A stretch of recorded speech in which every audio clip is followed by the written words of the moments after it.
Cindy.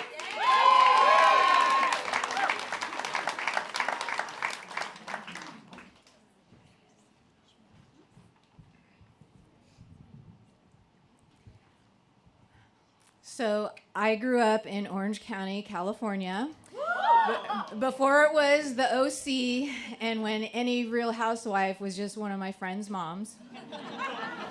Where I grew up in Anaheim, it was way more like Mayberry RFD than it was Beverly Hills 90210.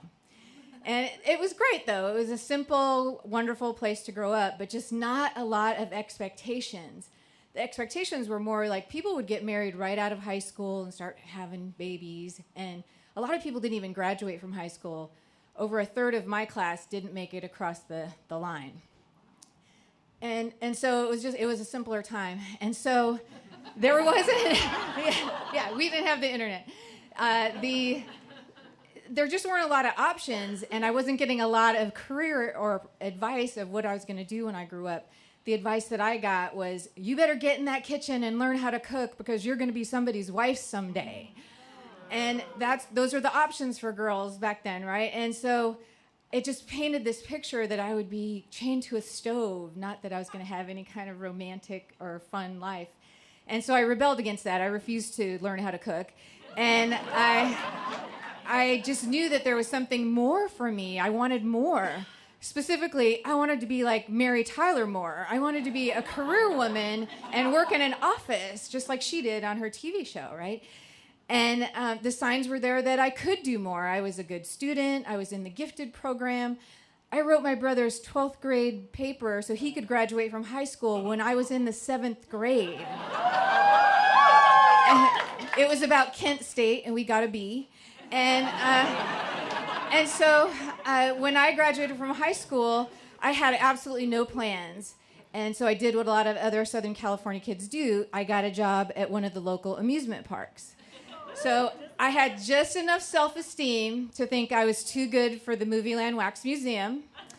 But I did not believe that I was Disneyland material. And so I got a job at Knott's Berry Farm. And I got a job in the Roaring Twenties at the Buffalo Nickel Arcade. It was this huge cavernous arcade space, and it had games of chance where you could flip a quarter on a plate and win a huge stuffed animal, or you could play skee ball or pinball. And we had these new video games like Pac-Man and Space Invaders. And it was the Roaring Twenties, so I had to wear this flapper costume.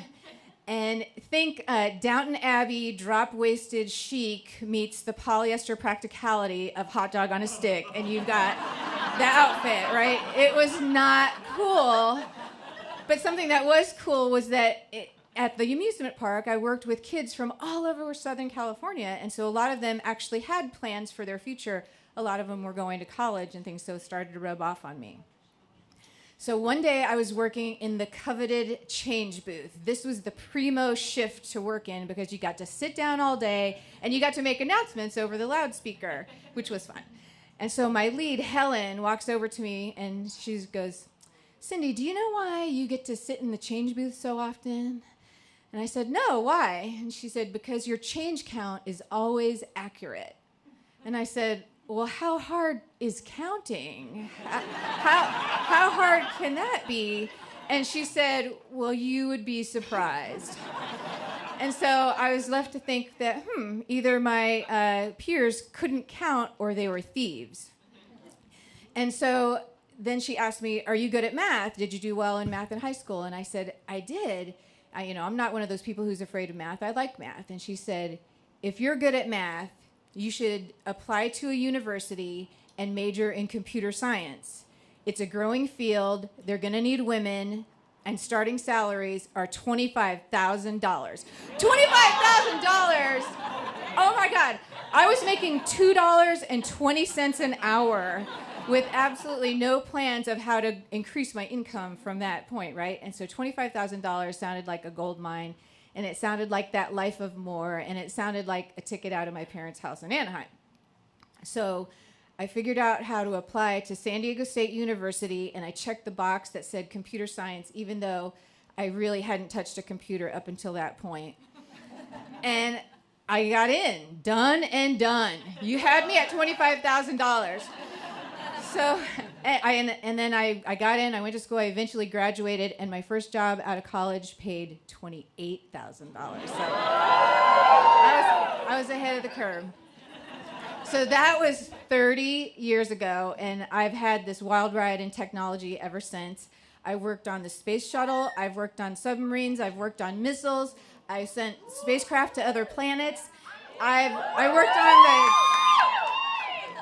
worked on new distribution channels for television and music and movies over the internet before it was really being done.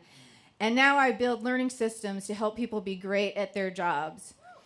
And I'm more than that, too. I'm a wife and a mom, and I'm honored to be those things, but I'm not chained to any stove.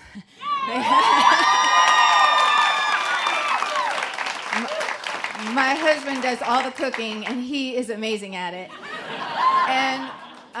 And I get to live each day in gratitude because I know I could still be working at Knott's Berry Farm, but somebody took the time to recognize my mad change counting skills and change the trajectory of the rest of my life. And so I never got to thank Helen. She has no idea I took her advice. We didn't stay in touch.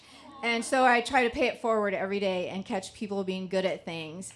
And I tell anyone who will listen, computer science, it's a growing field. And we still need women.